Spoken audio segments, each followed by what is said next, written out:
Good evening. I hope you all are doing well. In the last couple of weeks, most of us know of people in our friends or family who have suffered through some form of COVID at varied degrees of intensity. And in their suffering, we have vicariously suffered to the extent that a lot of us have lost a lot of people who were close to us. My deepest condolences to those who have lost friends and family, and I sincerely, and on behalf of all members of my team, we sincerely hope and pray that you can recover, and that somehow you can see the positive side of things. Um, we can we cannot empathize with you, but we truly feel sorry for what you're going through. Uh, Anyways, coming back to what the topic that we have at hand is, we'll continue our process of studying of technical analysis, and this is a continuation of the earlier 8-10 videos on this particular topic. And in today's topic, I will just discuss with you broadly what we mean by technical indicators. So technical indicators are derived statistical tools. They are statistical tools that are derived from price and or volume. And what they aim to do is broadly to capture what we call as either the trend, the momentum, what oscillations would mean overbought, oversold, price ranges and channels, structural supports and resistances, the ongoing volatility. They are also used to determine trading signals and the general market participation by means of volume. Any technical indicator that is defined is usually placed under one of these categories. And for visual convenience, I will just maybe add some sort of color, or how do we do this? Cell, we have color. Maybe I will just give it a red color. So these are the broad categories in which we are going to find most of our technical indicators. And we can understand that each technical indicator can be categorized or grouped into one of these categories, and each one of them have varied degrees of importance. For example, moving averages I have marked in bold because they are very commonly used. Bollinger Bands, exponential moving averages, Fibonacci support resistances, Ichimoku clouds, Darvas box, on balance volume are extremely commonly used technical indicators. Uh, it is possible for me, as a part of general academic revision, to go through each of these technical indicators step by step and to understand the various formulas and the implications of them. But a great part of this understanding will be led through your own study.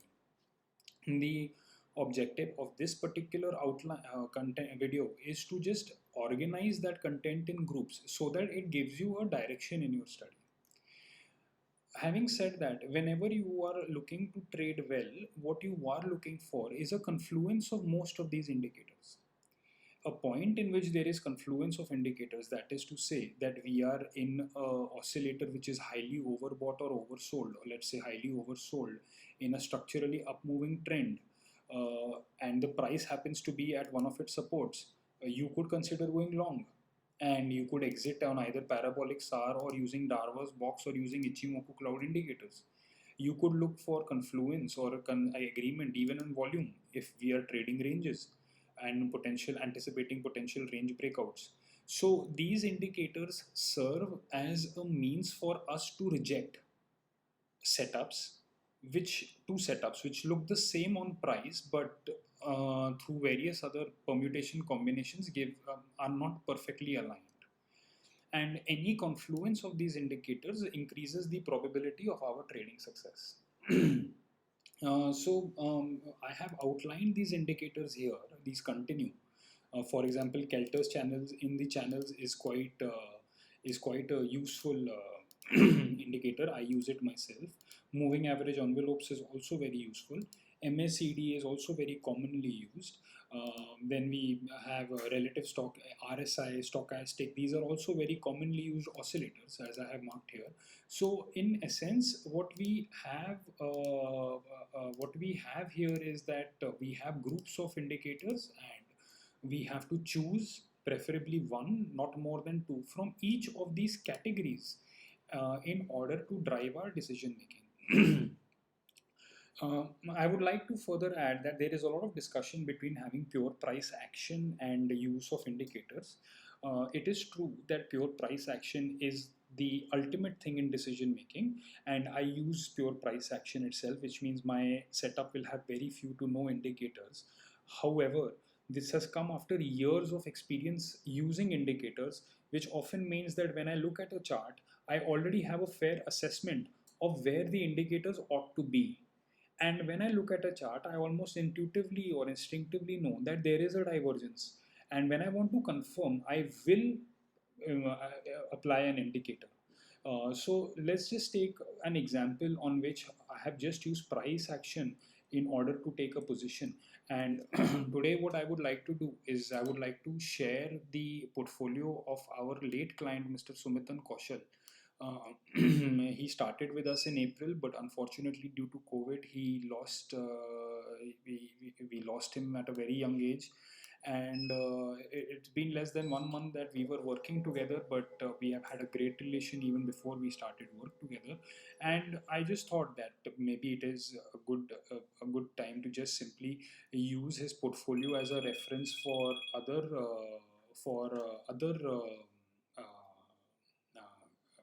for study purpose. So we can just have a look at this is Sumitan's portfolio. We can see a stock that I want to share today, Sonata Software, and we will see that we had an entry price at 398.2. Now the question is why 398.2. So I have marked it here on the chart. Means and what we basically have is the blue line marks 398.2.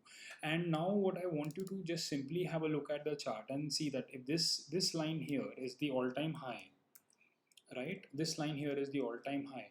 I'll just mark this in black, or I'll mark this in say this color, which means that above this level we clearly got an all-time high breakout. We know that this is an uptrending chart. Once it's an uptrending chart, what do we want to do? We want to buy at a support. When we want to look at a support, what are we getting here? We get a period of consolidation. So say for example, just use rectangle. So you will see that we have a period of consolidation right around here. This is one bottom. If we repeat this, we get a period of consolidation again here. The stock breaks down from this and immediately recovers to this particular level. And as we move forward, we get what is known as a morning star here. And with a morning star and periods of consolidation all happening at this 395, 398, we see this huge wick on the candle, logically giving us a morning star, and a green closing here gives us the confirmation. So somewhere at this level, 398, we make an entry. And where will be our stop loss? This line that is marked here, which is the previous resistance, which should now be support. And we have already seen a pin bar formation here. So if I just bring this right here, we will note that there is a pin bar formation here. It makes sense to enter this stock at 398 levels with a stop loss of say 350 levels. And gradually, as the trade moved on, we got lucky the immediate day and we got a huge breakout right up till 480. And now here we see a rickshaw spinning a huge doji and a red close. And after some consolidation, we already know that when we have this huge Yosen candle, the low of this candle, which means that if I take this point here, if I drag this is now the new support. So therefore this stop loss officially can be removed and be made for this stop loss, which I will just mark in at red, which means that it makes sense. So here officially we are at break even in terms of trading this particular stock, and this particular high that was formed again gets taken off after creating this low, which means that for the time being we can now even move the stop loss right till here, this officially being our profit. And now the stock is trading whereby it has gone and created this low, this new low, which means that it is now safe for us to drag the stop loss around here. because the previous resistance should turn out to be support. And now if we see, if the price were to come to this particular red zone, what will happen here is that we will have something that is moving in an uptrend. I will mark this in black, and I will give this some shading. So we have this here.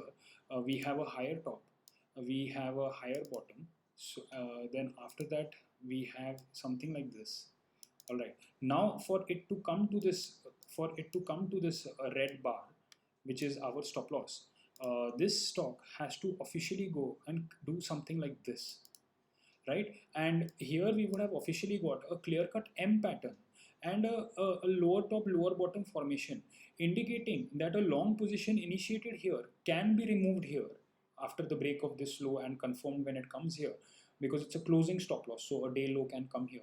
And once the indicators again become oversold, etc., because even though it would have created a lower top, lower bottom formation, the structure continues to remain up all the way till this level. So this is, as we can see, is that once we take the position onto a stock, what is happening on the routine price of the stock becomes our process of taking a decision of when to enter and when to exit a particular stock. And though we do this with price action, it is fair to assume that I already have an idea that if the oscillator, say an RSI, is at 40 to 60 level, if the trend is up, you can buy it. I don't have to wait for it to go all the way oversold.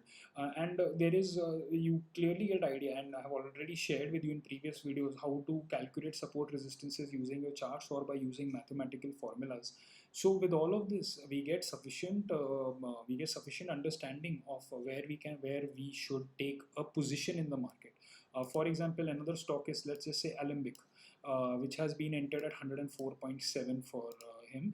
So I'll just select that stock here, and this is 104.7 for us. So which means that we would have entered here after the morning star on almost a similar time as the previous stock. And since we have this breakout, we have got what is known as a new high. And we also know this is a very bullish, engulfing and a clear-cut continuation candle. So it is reasonably safe for us to say that this now becomes a region of support, and we can raise our trailing stop losses here. If the stock manages to take out this high, then we can clearly move our trailing stop losses to here. So, if whether it takes out, it doesn't take out, it is not our job to predict. But what we have to know is that if it comes at a certain level, we are going to take a certain decision. And to know in advance where you're going to take a decision helps you to decide on things like how much quantity, what frequency, etc., that you want to delve in. So I hope that an assessment on technical indicators and using two of our equity investments on certain accounts gives you a sense of direction of decision making in your overall trades. I wish you the best for this weekend, and I wish your family and you a lot of safety and good health. Take care, regards.